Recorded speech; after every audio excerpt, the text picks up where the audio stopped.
예, 안녕하십니까. 닥터셀TV의 재생치료 전문의 원장 정찬일입니다. 저희가 오늘 4부에 걸쳐서 무릎 관절염 치료와 줄기세포에 대해서 여러분과 유익한 정보를 나눠보려고 합니다. 자, 첫 번째 질문은 줄기세포가 무엇인가? 이거에 대해서 궁금증이 많죠. 줄기세포라고 하는 것은 말 그대로 모든 세포로 분화될 수 있는 세포인데 이 분화된 상태의 세포를 얘기해요.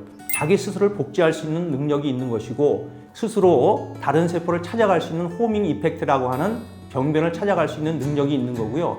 또 하나는 여러 다른 세포로 분화될 수 있는 능력이 있는 세포를 우리는 줄기세포라고 합니다. 줄기세포 치료가 왜 중요한가?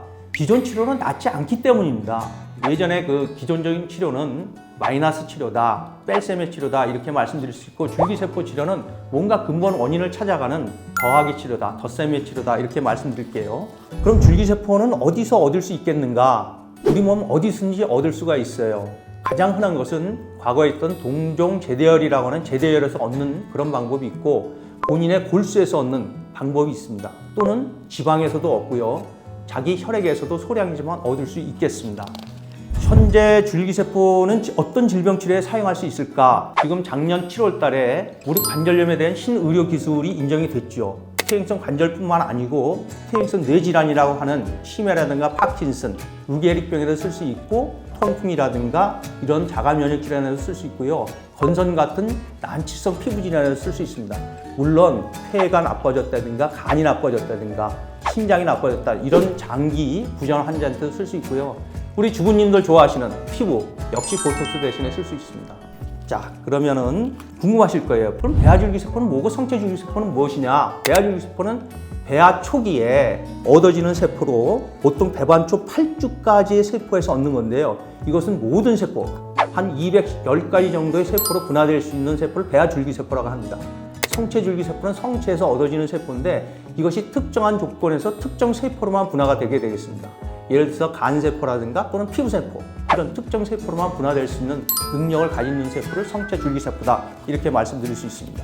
자, 그러면 또 하나가 역분화줄기세포가 뭔가 이거에 대한 얘기도 하는데 역분화줄기세포라는 건요 2012년도 일본의 정형외과 의사죠 야마나카 시냐라고 하는 분이 노벨상을 받은 거예요. 보통 배아줄기에서 우리가 각각 세포가 분화되는데 그러지 말고 우리가 가지고 있는 피부나 이런 각각의 세포에서 배아줄기세포가 유도되는 것이죠.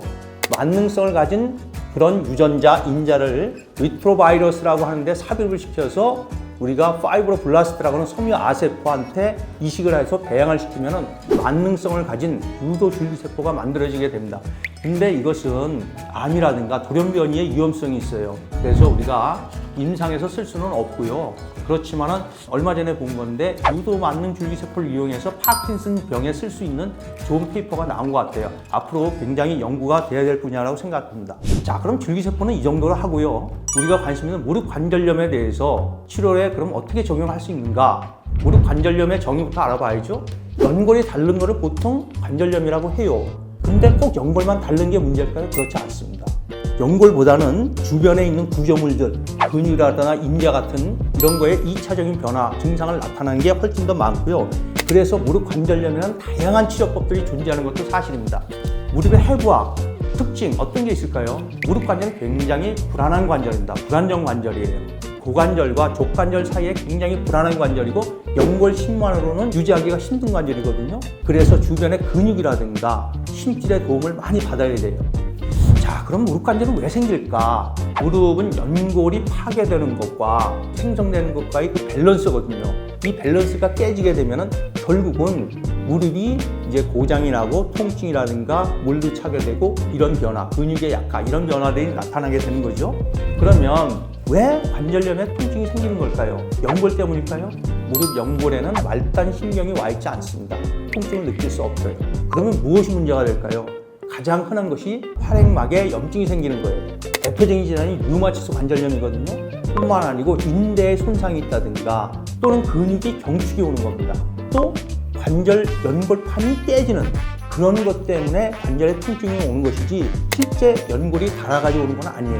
그래서 치료의 주안점은 연골을 살리는 것도 중요하지만 확실하게 통증의 원인을 치료하는 것이 관절염 치료의 핵심이라고 할 수 있겠습니다. 추가로 한 가지. 그러면 나이가 들면 다 노화가 되면 관절염이 생기는 것이냐? 그렇지 않습니다.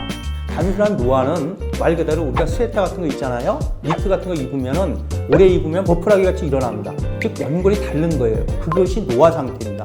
연골이 재생되지 않는 상태, 그게 노화고요. 관절염은 그 니트 같은데 올이 터지는 거예요. 팔투라고 하는 그런 올이 부서지면서 그 아래에 있는 올이 나가면 그 밑에 살이 보이거든요. 그 연골 밑에 하골, 연골 하골이라는 건 노출이 되는 겁니다. 닳아서 없어지는 것뿐만 아니고 완전히 파괴되는 그 상태를 관절염이라고 합니다. 자, 오늘은 관절염 치료에 대해서 첫 시간인데요. 오늘은 여기서 마무리 짓고요. 추가로 혹시 제 강의에 궁금한 점이 있으면 댓글을 달아두면 제가 성심성의껏 답변해드리도록 하겠습니다.